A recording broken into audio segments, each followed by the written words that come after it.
Hello and welcome to the micro-lecture on clustering methods. In the micro-lecture on clustering, you already learned what clustering is and in which areas it can be applied.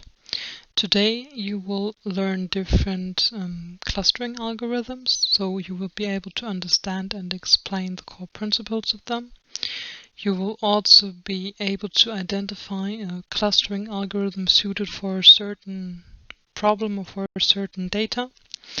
And you will be able to compare the strengths and limitations of different clustering methods and recognize the role of parameters. In this micro-lecture, we will deal with the k-means clustering algorithm, with hierarchical clustering, with DBSCAN, with Gaussian Mixture Models, with fuzzy c-means clustering, and with the BIRCH algorithm. The first algorithm we will be talking about is the k-means clustering algorithm, which is also the most popular clustering algorithm. It partitions data into a predefined number k of clusters and then minimizes the intra-cluster variance. On the next slide we will talk in detail about the process. And use cases are market segmentation, image compression, and pattern recognition. And yeah, why it's so popular is that it's very simple to use and very fast, and also scales well to large dataset. The only downsides to the algorithm are that it is very sensitive to outliers, so to points that don't really belong into one cluster.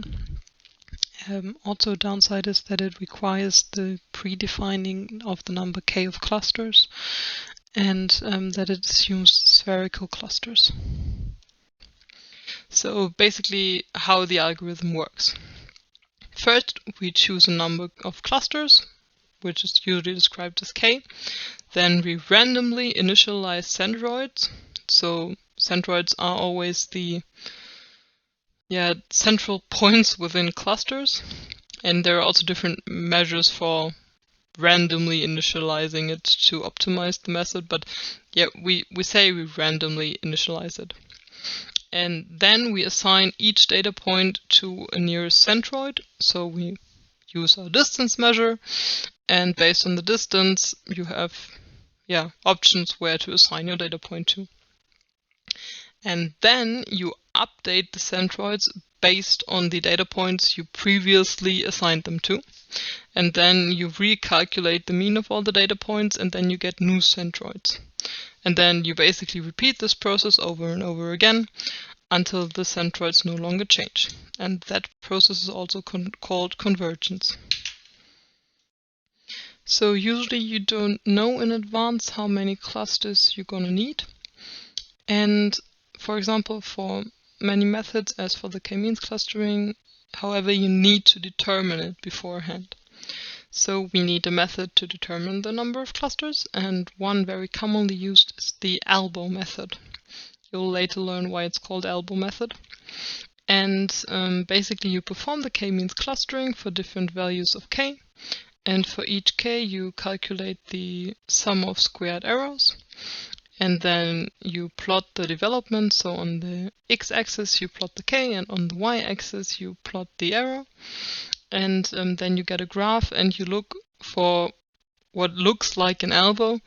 So basically the point from which onward the development is linear. On the graph on the right hand side, this point would be, or like the k value would be 4. So that is your optimal number of clusters. Another clustering method is the hierarchical clustering, which is a method that builds a tree or also dendrogram of clusters. And it does it either agglomerative, which is like bottom up, or divisive, which is like top down. You can see it here on the right hand side. There's an example of that in the graphic. And use cases are oftentimes in bioinformatics or in text similarity. And in contrast to the k-means algorithm, you do not need to specify the number of clusters beforehand. And also the dendrogram helps to visualize the data structure. That can be sometimes very useful. The downsides are that it's computationally expensive, and also that the mergers or like the assignments of data points to clusters are irreversible.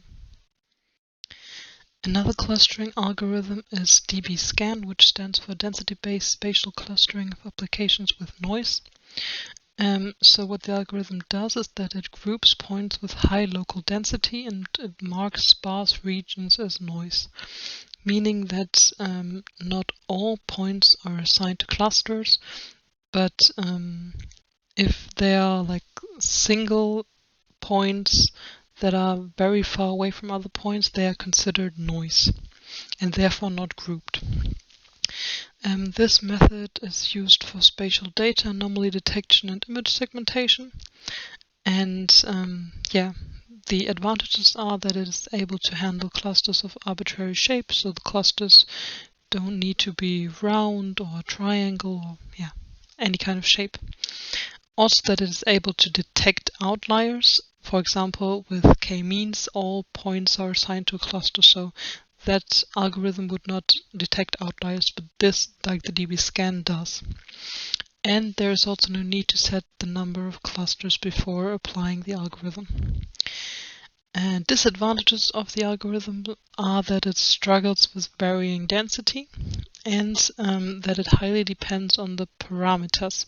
The parameters of these algorithms are epsilon, which is the maximum distance between 2 points for them to be considered as neighbors.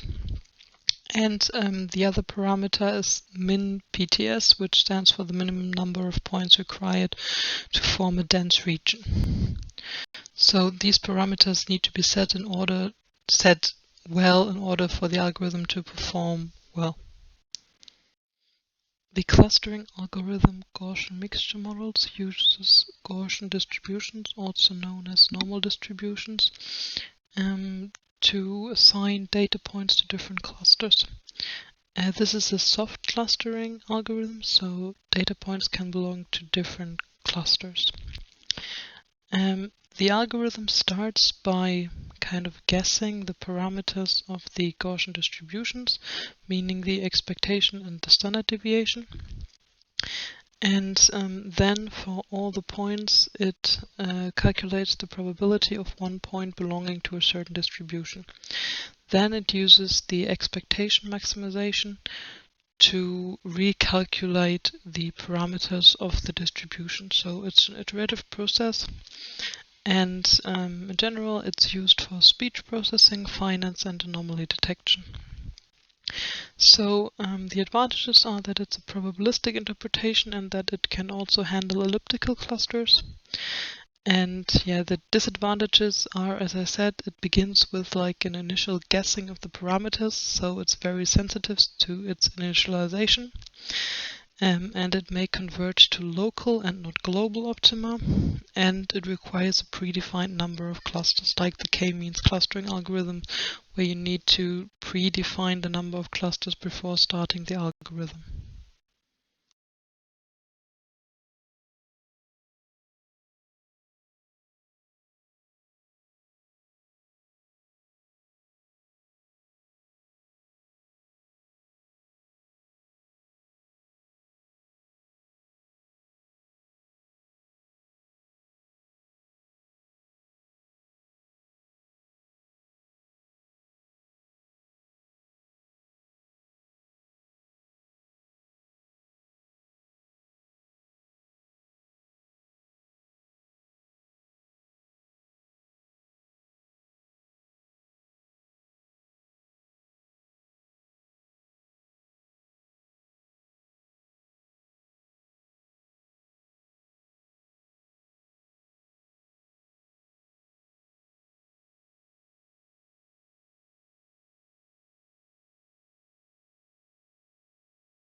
Thank you very much for listening.